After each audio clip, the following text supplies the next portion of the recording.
ഈ ഉടമ്പടികളെല്ലാം അംഗീകരിച്ച ശേഷം വലിയൊരു ജനാവലിക്ക് മുമ്പിൽ അന്നത്തെ മധ്യപ്രദേശ് MP ആയിരുന്ന അർജുൻ സിംഗിൻ്റെ സാന്നിധ്യത്തിൽ ഫൂലൻ നിയമത്തിനെ കീഴടങ്ങുന്നു.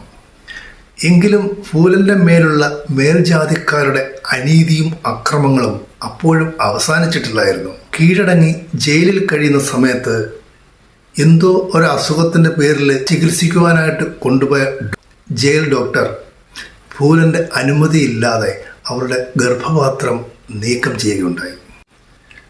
ഈ പ്രവൃത്തിയെ ചിലരൊക്കെ ചോദ്യം ചെയ്തു. എങ്കിലും ആ ഡോക്ടർ പറഞ്ഞ മറുപടി ഫൂലനെ പോലെ ഒരു നീച ജന്മം ഇനിയും ഈ മണ്ണിൽ പിറക്കാതിരിക്കുവാനായിട്ടാണ് താനത് ചെയ്തത് എന്ന്.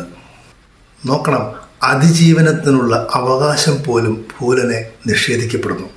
11 വർഷങ്ങളോളം ജയിലിനുള്ളിൽ കഴിഞ്ഞ ഫൂലനെ പിന്നീട് മുലായം സിംഗ് യാദവ് ഇടപെട്ട് അവരുടെ കേസുകളൊക്കെ പിൻവലിക്കുന്നു.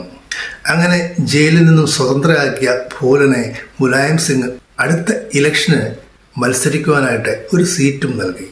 1996 മിർസാപൂരിൽ നിന്നും ജയിച്ച് ഫൂലൻ MP ആയി പാർലമെന്റിലെത്തി.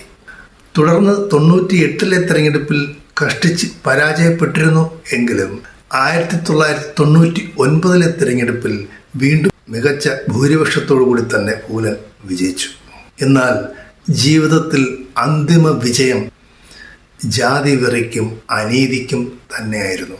2001 ജൂലൈ 26 ഷംഷാർ സിംഗ് റാണ എന്ന ഠാക്കൂർ വംശജൻ ഫൂലനെ വെടിവെച്ച് കൊന്നു. ബഹമായിൽ ഫൂലനാൽ വധിക്കപ്പെട്ട ഠാക്കൂർമാരുടെ മാനം സംരക്ഷിക്കുവാൻ വേണ്ടിയാണ് താൻ ഈ കൊലപാതകം ചെയ്തത് എന്നാണ് അയാൾ പറഞ്ഞത്.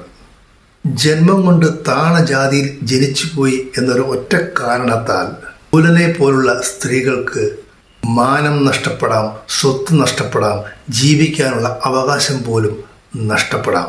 ജാതിയെ, മതമേ, വർണ്ണമേ, വർഗമേ, ഇനി എന്നെങ്കിലും കാലഹരണപ്പെടും വരെ നിങ്ങൾ അറും കൊലകളിൽ രസിക്കുവിൻ.